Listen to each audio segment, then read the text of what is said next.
Everyone striving attention. But here's why most of it is wasted. Your audience is watching, but are they understanding you? Attention without clarity is like traffic with no destination. Useless. Everyone wants attention. Likes, views, shares. The numbers look very great. But here's the painful truth. Attention alone doesn't convert. If your message isn't clear, if your message is not really understood by your audience, so your audience leaves confused, scrolling, or worse, forgetting you. Clarity is the bridge between attention and action.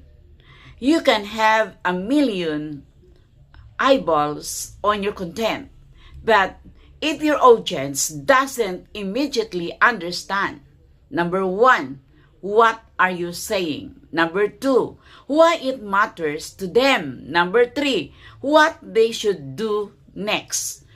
All that attention becomes wasted energy. People won't buy, sign up, or engage you. They will just move on. So how do you turn attention into results?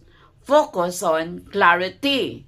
Number one, simplify your message. Strip your content down to one core idea.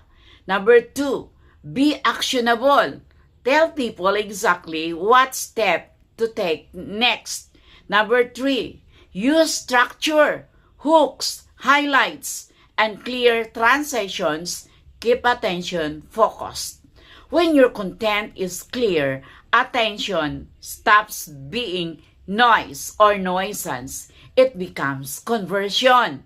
Remember, flashy visuals or clever captions grab eyeballs, but clarity gets hearts, minds, and wallets. Don't just get attention.